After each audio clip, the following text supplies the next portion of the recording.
gut health. Raw nuts contain phytic acid which helps to protect the seed until it completely germinates. The concern is that when this phytic acid combines with other food can slightly impair the absorption of certain minerals. Soaking the nuts in water and can decrease this phytic acid.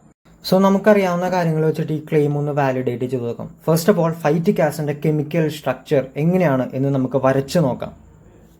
Phytic acid proton donors ആണെന്ന് നമുക്ക് പറയാം. Protons hydrogen ions donate ചെയ്തിട്ട് ഈ phytic acid phytate എന്ന് anion രൂപത്തിൽ ആവുന്നുണ്ട്.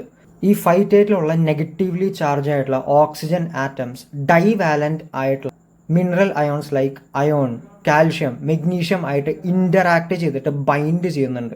So ഈ phytate കോംപ്ലക്സിന്റെ formation കാരണം minerals like ion, calcium, magnesium ഈ മിനറൽസിന്റെ അബ്സോർപ്ഷൻ കോംപ്രമൈസ്ഡ് ആവാനുള്ള ഒരു സാധ്യതയുണ്ട്. സോ ഈ ഫൈറ്റിക് ആസിഡിന്റെ അളവ് കുറയ്ക്കാൻ യൂഷ്വലി പ്രൊമോട്ട് ചെയ്യപ്പെടുന്ന ഒരു മെത്തേഡ് എന്ന് പറയുമ്പോൾ സോക്കിംഗ് ആണ്.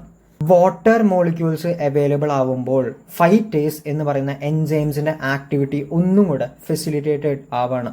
സോ ഫൈറ്റേസ് ഈ ഫൈറ്റിക് ആസിഡിനെ ഹൈഡ്രോളൈസ് ചെയ്തിട്ട് ഇനോസിറ്റോളും ഇൻഓർഗാനിക് ഫോസ്ഫേറ്റ് മോളിക്യൂൾസുമായിട്ട് കൺവെർട്ട് ചെയ്യുന്നുണ്ട്. സോ ഈ മാർഗം വഴി നമുക്ക് ഫൈറ്റിക് ആസിഡിന്റെ അളവ് കുറയ്ക്കാം.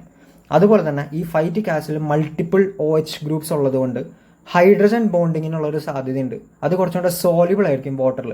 സോ അതുവഴി ലീച്ച് ഔട്ട് ചെയ്ത് പോകാനുള്ള ഒരു സാധ്യതയുണ്ട്. രണ്ടാമത്തെ മെത്തേഡ് എന്ന് പറയുമ്പോൾ കുക്കിംഗ്, എക്സ്പോഷർ ടു ഹീറ്റ്. ഹീറ്റിന് എക്സ്പോസ് ചെയ്യുമ്പോൾ ഈ ഫൈറ്റിക് ആസിഡിന്റെ സ്ട്രക്ചറൽ ഡീഗ്രഡേഷൻ നടക്കാനുള്ള ഒരു സാധ്യതയുണ്ട്. അങ്ങനെ ഫൈറ്റിക് ആസിഡിന്റെ അളവ് നമുക്ക് കുറയ്ക്കാം. So should you soak your nuts or not? It's a yes from me. ഞാനാണെങ്കിൽ പേഴ്സണലി സോക്ക് ചെയ്തിട്ടായിരിക്കും എൻ്റെ നട്ട്സ് അതുപോലെ oats phytic acid containing foods ഞാൻ കൺസ്യൂം ചെയ്യുക.